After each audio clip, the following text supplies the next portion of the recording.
Республикамыздың артықты қорында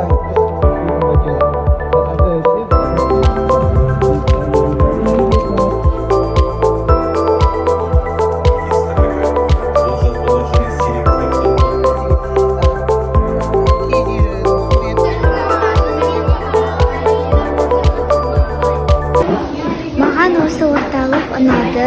Ол ашық есік өте тамаша, өте күшті өтті.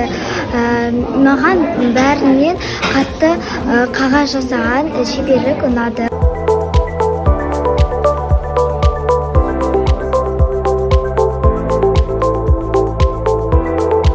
Және парсы тілінде жазылған кітаптардың барлығымен таныстық және кітап өңдеу орталығымен толықтай танысып шықтық. Кітапты қалай өңдеу керек екенін, көне кітаптарды қалай ретке келтіруге керек екендігінің барлығын үйрендік.